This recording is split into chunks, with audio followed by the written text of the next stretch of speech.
రాష్ట్రంలో 2 భారీ పరిశ్రమలకు ఈ నెలలో భూమి పూజకు రంగం సిద్ధమైంది. అనకాపల్లి జిల్లాలో ఆర్సెలార్ ఉక్కు కర్మాగారం, శ్రీ సత్యసాయి జిల్లా మడకశిరలో రక్షణ రంగానికి చెందిన కళ్యాణి స్ట్రాటజిక్ సిస్టమ్స్ లిమిటెడ్ల నిర్మాణ పనులు ప్రారంభం కానున్నాయి.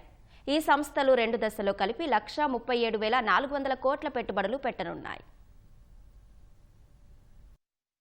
రాష్ట్రంలో 2 ప్రతిష్టాత్మక ప్రాజెక్టుల నిర్మాణ పనులు ఒకే నెలలో ప్రారంభించడం ద్వారా ప్రపంచం దృష్టిని ఆకర్షించాలన్నది ప్రభుత్వం యోచిస్తోంది. శ్రీ సత్యసాయి జిల్లా మడకశిరలో భారత్ ఫోర్జ్ అనుబంధ సంస్థ KSSL కు ఈ నెల 6న శంకుస్థాపన చేపట్టాలని నిర్ణయించారు. ఈ కార్యక్రమానికి కేంద్ర రక్షణ మంత్రి రాజ్నాథ్ సింగ్ హాజరు కానున్నట్లు పరిశ్రమ వర్గాలు తెలిపాయి. బ్రిటన్ పర్యటనలో ఉన్న ముఖ్యమంత్రి చంద్రబాబు ఈ నెల 5న రాష్ట్రానికి తిరిగి రానున్నారు. అందుకనుగుణంగా కార్యక్రమాన్ని రూపొందించారు. సైన్యానికి అవసరమైన రక్షణ పరికరాల్ని తయారు చేసే డిఫెన్స్ ఎనర్జెటిక్స్ యూనిట్ ను సంస్థ ఏర్పాటు చేయనుంది. ఇక్కడ ఆయుధాల్లో మందుగుండు సామాగ్రిని నింపడం, తుపాకీ తూటాల్ని KSSL తయారు చేస్తోంది. దీనికి 1000 ఎకరాల్ని ప్రభుత్వం కేటాయించింది.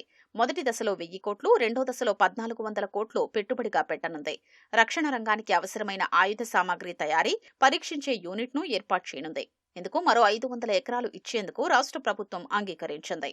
అనకాపల్లి జిల్లాలో ఆర్సెలార్ మిత్తల్, నిప్పాన్ స్టీల్ 1.35 లక్షల కోట్ల పెట్టుబడితో భారీ ఉక్కు కర్మాగారానికి ఈ నెల 14న శంకుస్థాపన చేయనున్నారు.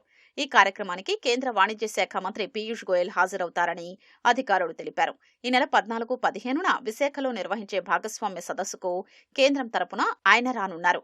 ఇదే సమయంలో ఉక్కు కర్మాగారానికి భూమి పూజ కూడా చేస్తారని పేర్కొన్నారు. ఈ ప్రాజెక్టు మొదటి దశ 2029 నాటికి పూర్తి కానుంది.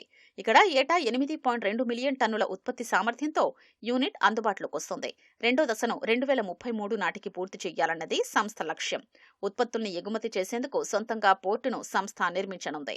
ఈ ప్రాజెక్టులకు 2020 ఎకరాల్ని బుచ్చిరాజుపేట, చంతనాడ, డిఎల్పురం, రాజయ్యపేట, వేంపాడు గ్రామాల పరిధిలో రాష్ట్ర ప్రభుత్వం కేటాయించింది.